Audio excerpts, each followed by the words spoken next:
मुंबई से बड़ी राजनीतिक हलचल की खबर सामने आ रही है। शिवसेना के सांसद संजय राउत ने आज प्रेस कॉन्फ्रेंस कर आगामी विजय समारोह को लेकर बड़ा बयान दिया।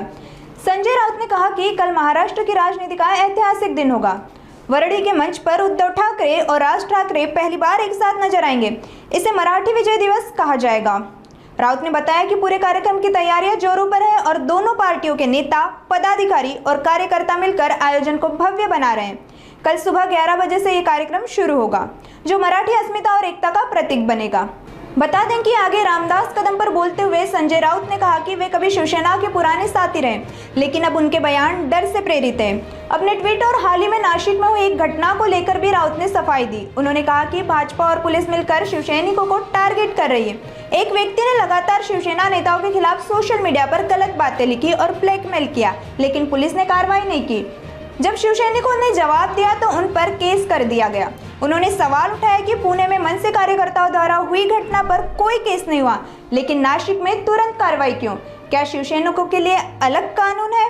ती व्यक्ती ब्लॅकमेल करत होती सातत्यानं सगळ्यांना, आरटीआयच्या माध्यमातून किंवा सोशल माध्यमांवरून। अशा वेळेला जर पोलीस दखल घेत नसतील आणि त्याचा समाजाला उपद्रव होत असेल तर शिवसैनिकांनी तिथे जाऊन त्याच्या कानफडात नक्कीच मारली असेल। हा गुन्हा आहे का? तर गुन्हा नाही।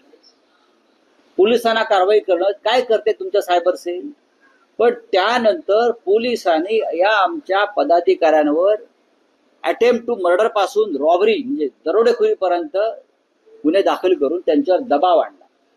कोणी गिरीश महाजन हे अँटिसिपेटरी म्हणजे अटकपूर्व जामिनासाठी बाहेर गेले, बाहेर राहिले, फरारी झाले।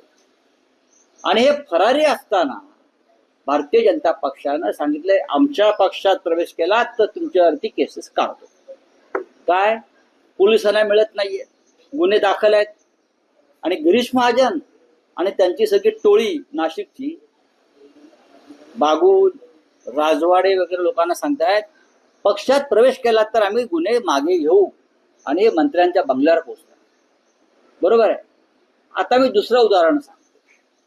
काल पुण्यामध्ये असंच एक प्रकरण घडलं। मनसेच्या कार्यकर्त्यांनी राज ठाकरे यांच्या संदर्भात समाज माध्यमावर अशाच प्रकारे काही चुकीचं मत व्यक्त करणाऱ्या सोमण नावाच्या व्यक्तीला घरात घुसून मारहाण केली। गुन्हा तोच आहे ना, गुन्हा वेगळा आहे का? पोलिसांनी तिथे गुन्हाच घेतला नाही। मग नाशिकचा कायदा वेगळा आणि पुण्यातला कायदा वेगळा, हा काय प्रकार? शिवसैनिकांच्या बाबतीत कायदा वेगळा आहे का? तुम्ही नाशिकमध्ये एक वेगळ्या कायद्याने काम करताय आणि पुण्यामध्ये तशीच घटना, त्याच्यापेक्षा गंभीर घटना घडली। त्याच पद्धतीनं तिथे कारवाई नाही, पोलिसांनी तडजोडीने प्रकरण मिटवलं। आणि नाशिकमध्ये तुम्ही अनेक 12, 13, 14 कलमं लावली की हे सुटू नयेत आणि पुन्हा त्यांच्यावर मकोका लावण्यासाठी प्रयत्न पोलीस आयुक्त संदीप कर्णिक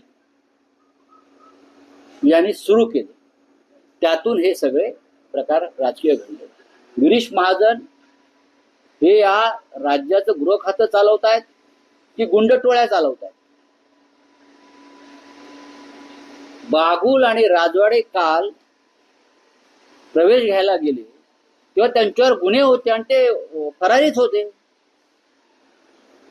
मी जेव्हा हा ट्विट केलं आणि प्रधानमंत्र्यांपासून अमित शहा पर्यंत मी त्याचं टॅग केल्यावरती तिथून विचारणा झाली काय चाललंय, आणि त्यानंतर हे प्रवेश थांबवले प्रधानमंत्री कार्यालयाने। हे तुम्हाला मी सांगतो।